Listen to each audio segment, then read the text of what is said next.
Hello, good morning, everybody. Selamat pagi. Yeah. Can I share my screen? Okay. Let me just mention one thing. So today I'm pleased to talk about the global. Let's go back to global macroeconomy and startup financing. Just a while ago, Dr. Wargio of Bank Indonesia, we talked about the digitalization of the economy. So my topic, I believe, is somewhat related to that one because I teach this kind of subjects, in the university, and I also give some lectures in other places. So this is the topic I'm going to talk about. And so let's move to the next slide. So before this slide, I had that Mount Fuji photo to share with everybody, but it's not here. So in fact, just a couple of days ago, I was looking at the news, in internet, and I put the startup financing. And so the big news, that came as a result of this search for these things. Europe, startup funding drops 38%.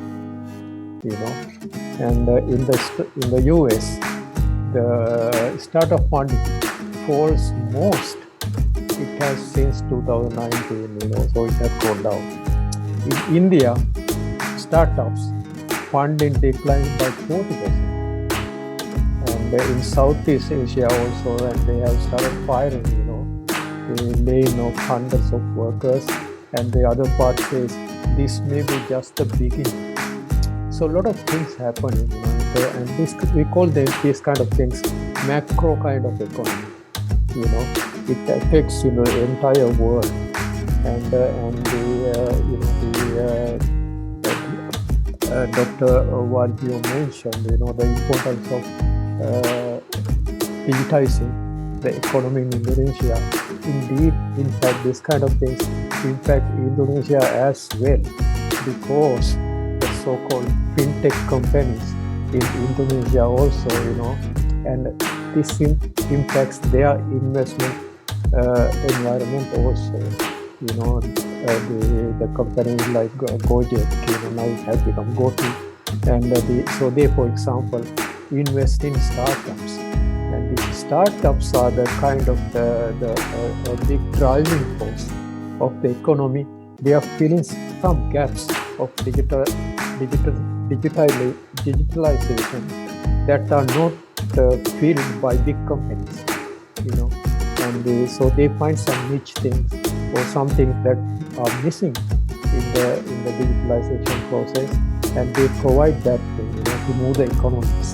So this kind of things, and particularly the funding situation, and it's the key to the growth of this the digitalization of economies. So let's move to the next one. This slide, and shows the so-called the funding stages, and you may have heard in the newspapers, some company got funding from Google or Facebook, etc. And so those are the stages that you see in green, the top, Series A, Series B, Series C. So when a company, startup company, and grows to some degree, and then when they want to expand in the entire country or in the entire world, and make a big growth stage, and this is the time those big money comes in, and so they need big money to grow, because it costs a lot of money to expand the business, hiring people, etc. And so if these things get impacted by this global kind of environment, macro environments, and this is going to hurt for the startups and also the so-called the digitalization of the economies. And let's move to, so who are these people? I look at these things. I'm sorry, the noise comes. I'm in my office in TIU, and doing the classes around that time, so that's the other noisy. So let's move to the next slide. Um, so this one, they show us.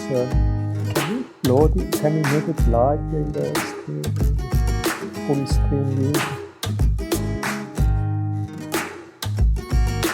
Can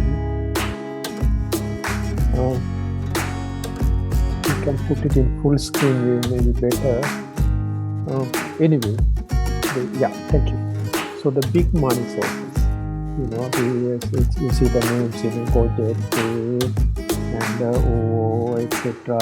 Some companies in Indonesia and in other countries in the region, Singapore, India, etc. And there are so many getting this big money now, in the good times. And so I was doing some paper, and this is some things I showed in that paper. And the big money sources, as you see here, the companies on the left-hand side, Alibaba, SoftBank, these are global companies, and the Alibaba is Chinese big conglomerate, and SoftBank I particularly put a little bit more emphasis today, because SoftBank also runs the world's biggest, so-called the fund, the tech fund, or the technology fund called Lucent Fund. So it has about $200 billion, and they are investing everywhere in the world. It's one of the big ones, as you see here. Among the ones I listed, there are 5 investments they have made right there in India, in Indonesia, etc.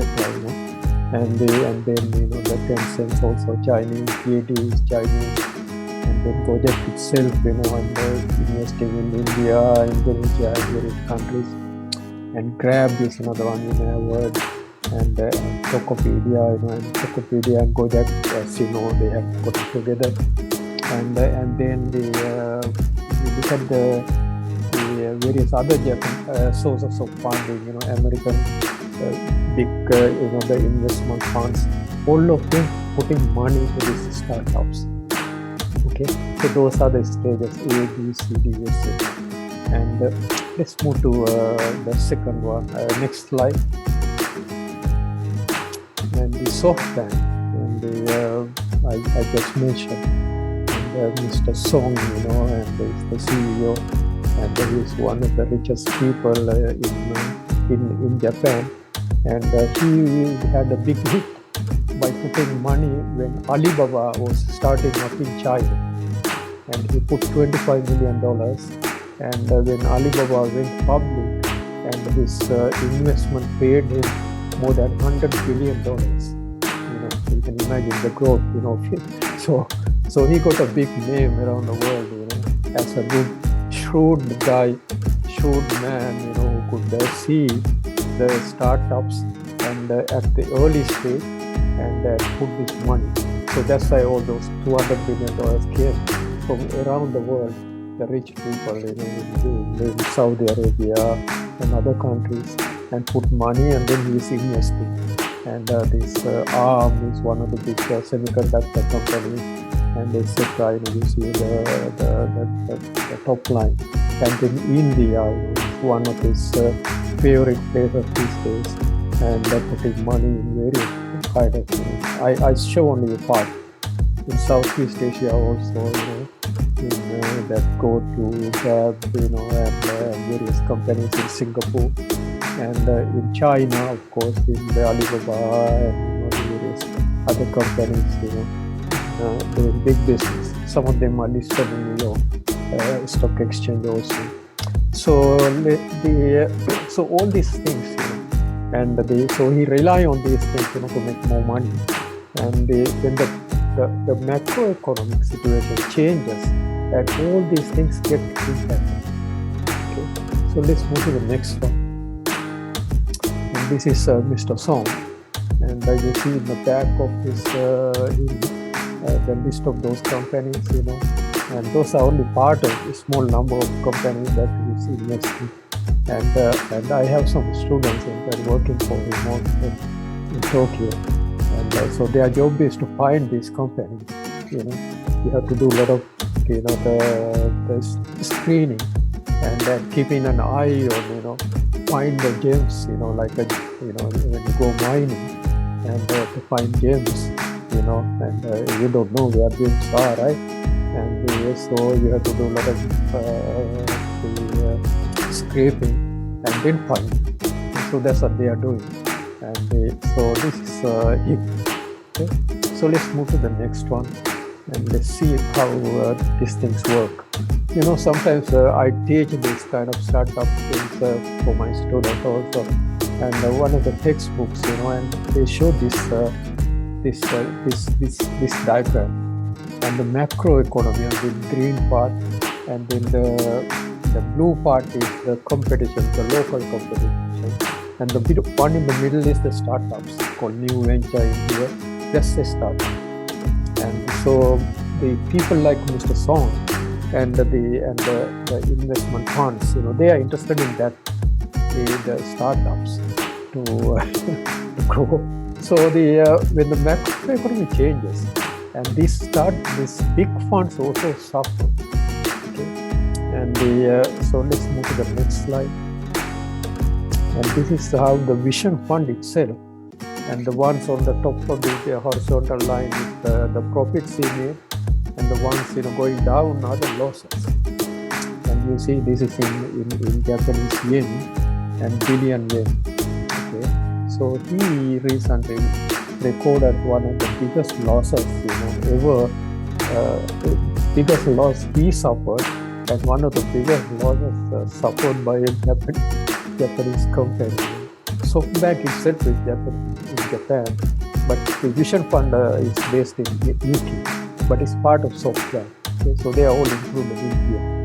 And so you see that when he runs into problems, then it impacts all the others.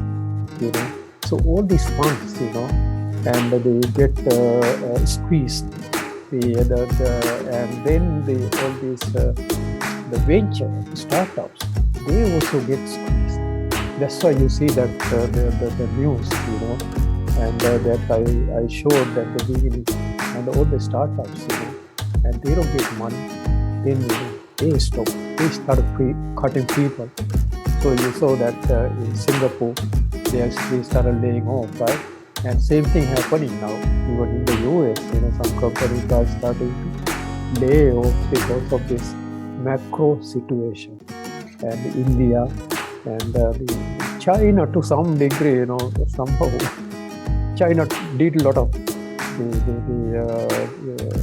controlling and the regulations. So the Chinese companies had last 2 years suffered a lot, particularly IT companies. But recently somehow they did not get much impacted. China probably trying to shield from the world macro environment. Because China is a large country, and they probably think that the internal economy could drive their growth. And but other countries, that depends on the global economies and the imports, exports, and they suffer. And so this will have a major impact, I think, in Indonesia, Southeast Asia, and other countries too. In fact, now people talking about the global kind of impact on this kind of thing, and I'm sure this will impact this digitalization too. Though digitalization is kind of a very cheaper way to revive the economies. The hardware and other things, the software, and had come down drastically, their prices. So digitizing is a cheaper option than building a factories and building hardware and those kind of things. And the digitizing the various processes, business processes, and it's a cheaper option for growth. And so let's move to the next one.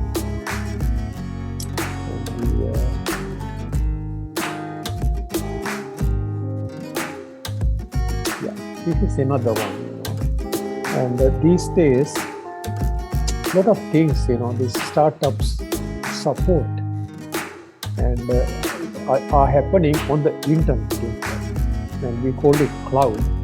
these cloud services, had expanded dramatically. The big cloud operators like Amazon, and Microsoft, Google, but there are so many local ones too, and they are offering services. And this Upstart is a cloud-based. They are all, in fact, some of these advanced ones are so-called AI-based, including the Vision Fund.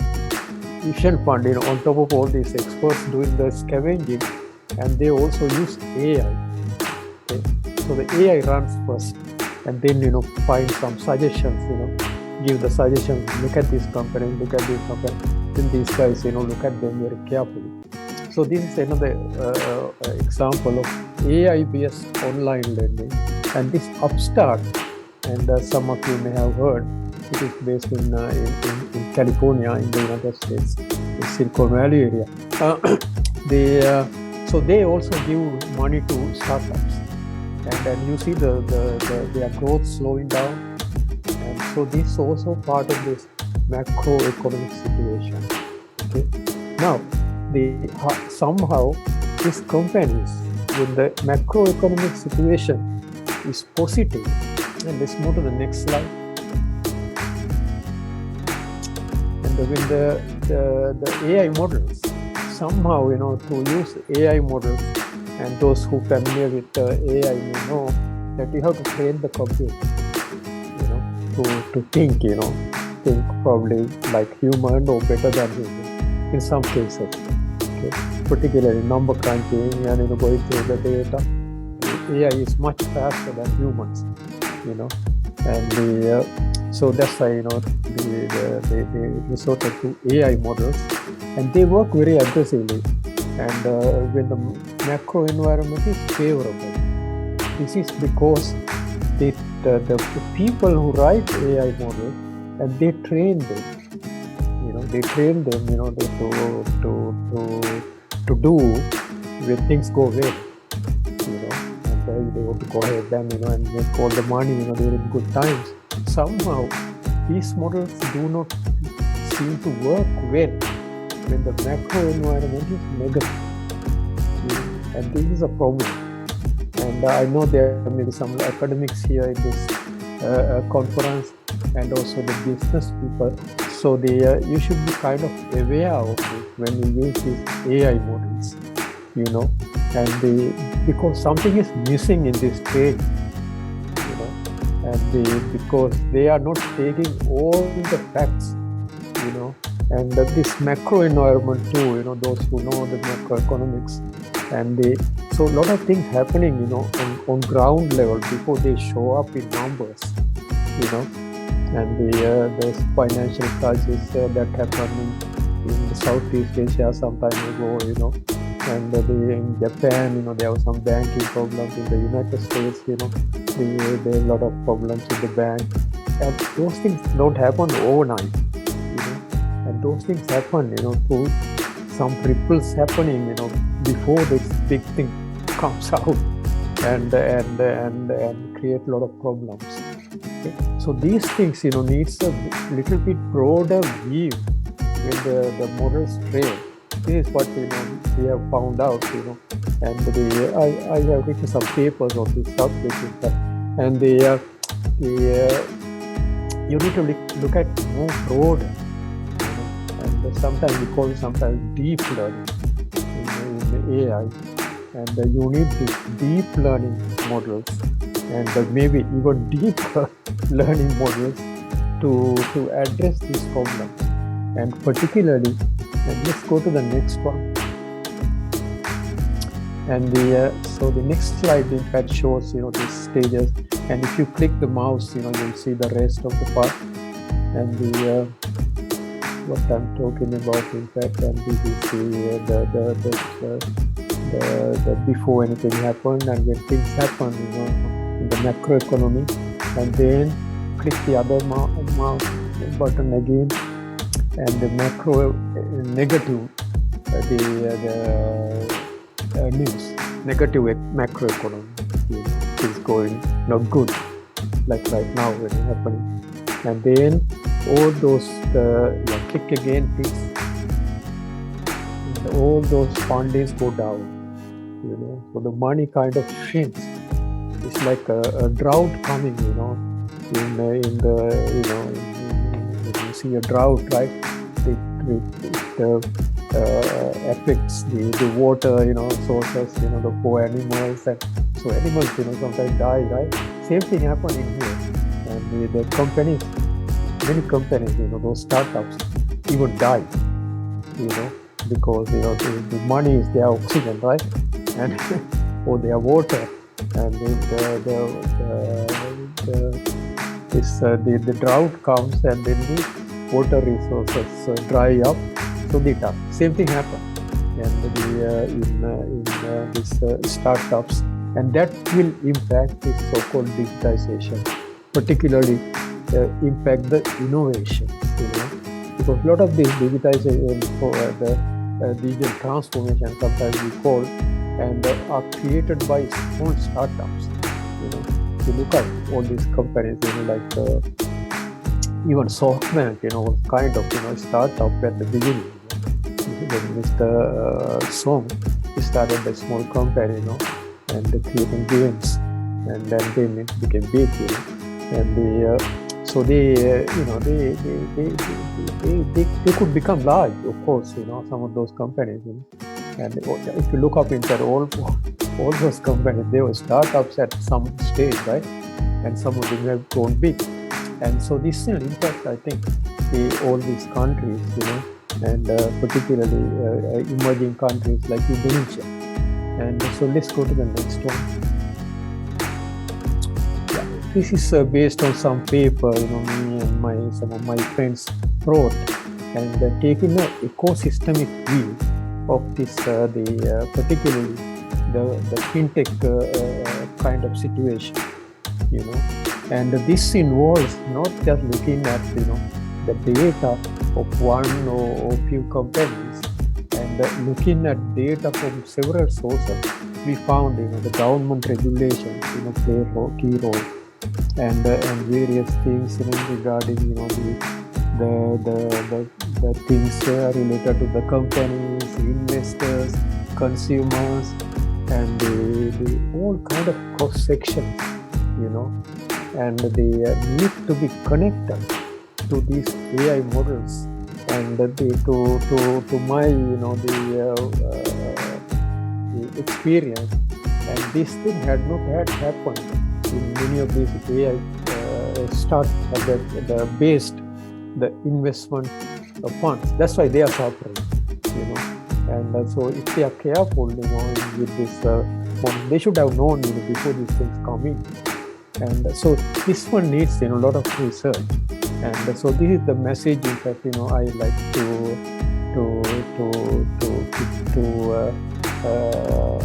share with all of you today.